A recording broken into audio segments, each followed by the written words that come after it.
The sun slowly descends, casting brilliant hues of crimson and gold across the expansive sky above Marakele National Park in South Africa. The vast savanna glows under the fading light, a sea of tall, golden grass swaying in the evening breeze. The scene is serene, yet alive, a raw and untamed beauty.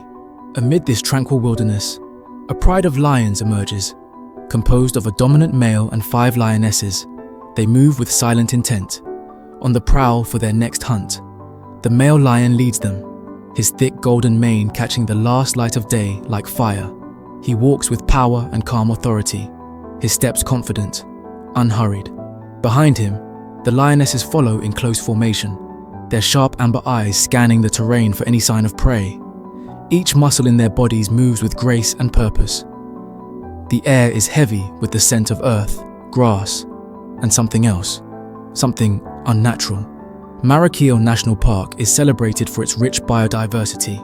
It's a haven for wildlife: lions, elephants, rhinos, leopards, and hundreds of bird species. Yet it's also a battleground, constantly threatened by poachers. In the dense undergrowth of the forest, illegal traps are set to ensnare rhinos for their valuable horns. The pride is unaware of this looming danger. They continue their silent march deeper into the forest, unaware of what lies ahead.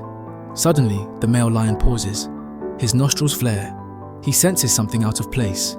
He veers slightly off the path, ears alert, and the others halt as he investigates.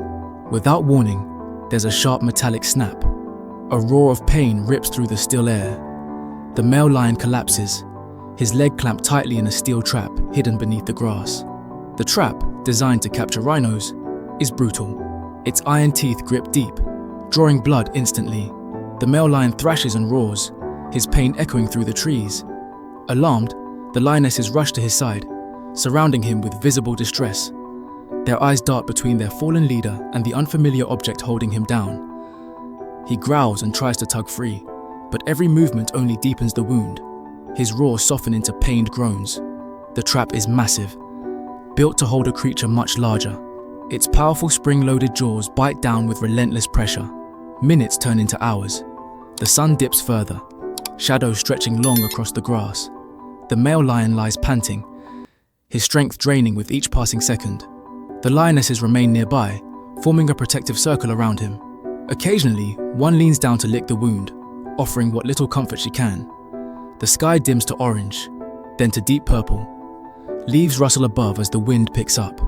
Suddenly, a low hum cuts through the natural sounds, the growl of an engine. It's Cabello, a seasoned ranger making his final patrol before dusk. As always, he surveys the terrain from his jeep, watchful for signs of trouble. A distant, sorrowful growl stops him in his tracks. He turns off the engine, stepping out with cautious curiosity. The forest is quiet now. Too quiet. Then he sees them. A large male lion lying on its side, leg clamped in a rusted iron trap. Around him, 5 lionesses stand poised, their eyes fixed on the stranger approaching. Cabello's pulse quickens. He immediately recognizes the type of trap. It's illegal, designed for rhinos. He curses under his breath, realizing time is against him. It's getting dark, and the nearest ranger post is too far away. If he waits too long, poachers may return, and they won't leave the lion alive.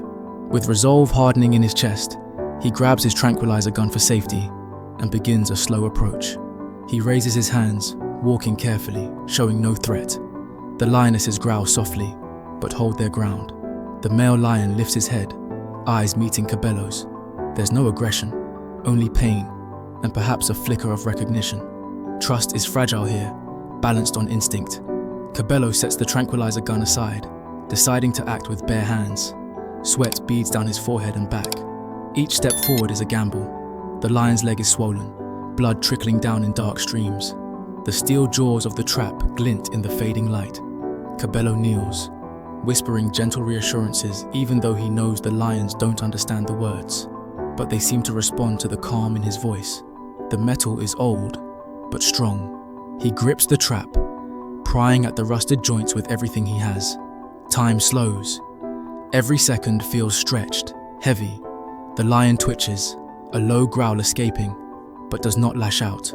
One of the lionesses inches closer, only to be blocked by another who seems to understand the delicate balance. Cabello works relentlessly. 15 minutes pass, his muscles shaking, fingers sore.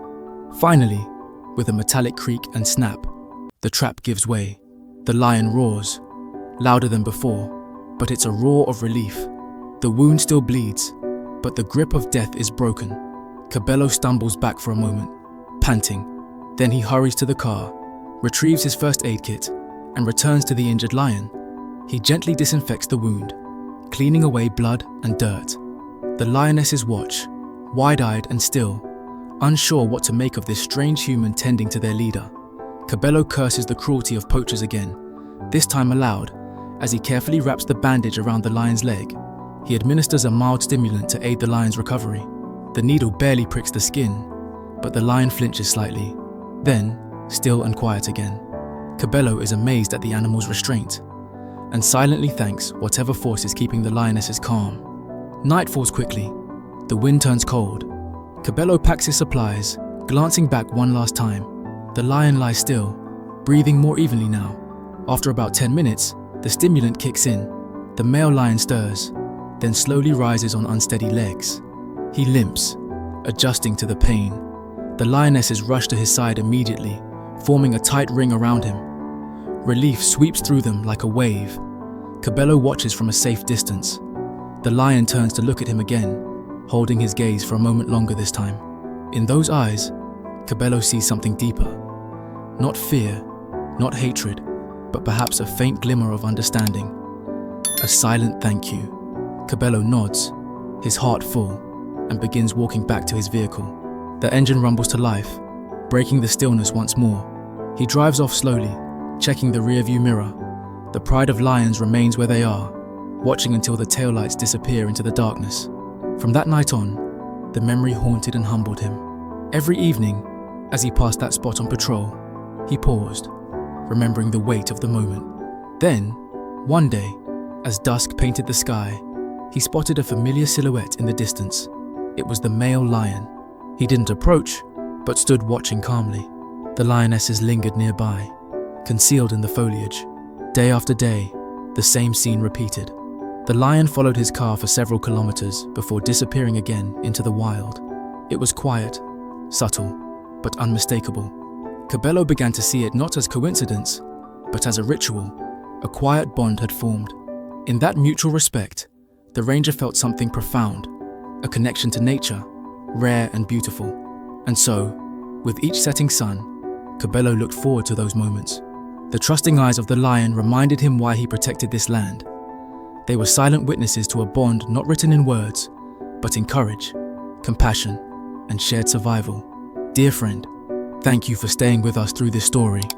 If it touched your heart, don't forget to like and subscribe to support more wildlife stories like this.